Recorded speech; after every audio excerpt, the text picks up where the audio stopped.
നമ്മൾ ഇന്ന് MSM കോളേജിലേക്ക് അവർക്ക് ബാംബു ഫോറസ്റ്റ് ഉണ്ടാക്കേണ്ടിയിട്ട് കുറച്ച് മുളയുടെ തൈകൾ കളക്ട് ചെയ്യേണ്ടിയിട്ട് സമീർ സാറും കൂട്ടരും വന്നിട്ടുണ്ട്. അപ്പോൾ അവർക്ക് വേണ്ടി കുറച്ച് മുളയുടെ കുട്ടികളെയും പിന്നെ അതുപോലെ തന്നെ അതിനാവശ്യമായിട്ടുള്ള സാധനങ്ങളും കൊടുക്കേണ്ടിയിട്ടാണ്. അപ്പോൾ ഇതാണ് മുളയുടെ റൈസോം എന്ന് പറയുന്നത്.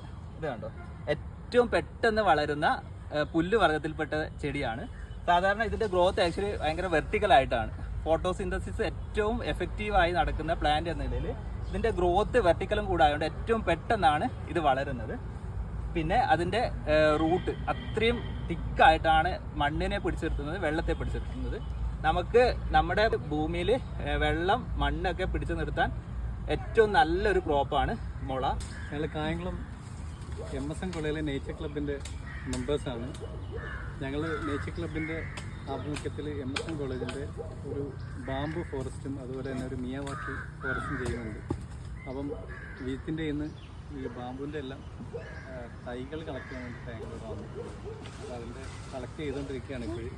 കാരണം ഇവിടെ ഒരു 50-നടുത്ത് വെറൈറ്റി മുളകളുണ്ടെന്നാണ് ഞാൻ അറിഞ്ഞിട്ടുള്ളത്. അതിൻ്റെയൊക്കെ അതിൻ്റെ എല്ലാം വിത്തുകൾ കോളേജിലേക്ക് തരാമെന്ന് പറഞ്ഞിട്ടുണ്ടായിരുന്നു. വിത്തുകളും അതിൻ്റെ ബാമ്പു.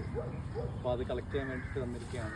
മുള നടുന്ന സമയത്ത് ശരിക്കും നമുക്ക് ഇപ്പോൾ ഈ മഴക്കാലത്താണെങ്കിൽ അതിൻ്റെ കമ്പ് മീൻസ് മുളയായിട്ട് തന്നെ നമ്മൾ വെട്ടി മണ്ണിൽ കൃത്യമായിട്ട് പാകിക്കഴിഞ്ഞാൽ അതിൻ്റെ ഓരോ നോഡിൽ നിന്നും സ്പ്രൗട്ട് ചെയ്തിട്ട് ചെടികൾ വരും.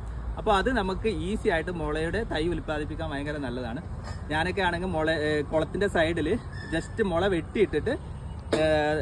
വെട്ടിയിട്ട് കുറച്ച് മണ്ണും കൂടി ഇടുകയാണ് ചെയ്തത്. ഈ തിരുവാതിര ഞാറ്റുവേലയൊക്കെ സമയത്താണെങ്കിൽ അത് നന്നായിട്ട് മുള കാടായിട്ട് തന്നെ വരും. ഇപ്പം അങ്ങനെ പിടിച്ചിട്ടുമുണ്ട്. അതുപോലെ മഞ്ഞമുളയൊക്കെ ആണെങ്കിൽ നമ്മൾ എന്തെന്ന് വെച്ചാൽ വെട്ടിയിട്ട് കുളത്തിലിടും. കുളത്തിൻ്റെ വെള്ളത്തിൽ ഇടുന്ന സമയത്ത് അതിൻ്റെ ഓരോ നോഡിൽ നിന്നും വേരും വരും. അതുപോലെ സ്പ്രൗട്ട് ചെയ്ത് നിറയെ ചെടികളും വരും. നമുക്ക് വേണമെങ്കിൽ ചെറുത് കട്ട് ചെയ്ത് ഓരോ നോഡും കട്ട് ചെയ്തിട്ട് നമുക്ക് തൈയാക്കി ഉൽപ്പാദിപ്പിക്കാനും പറ്റും.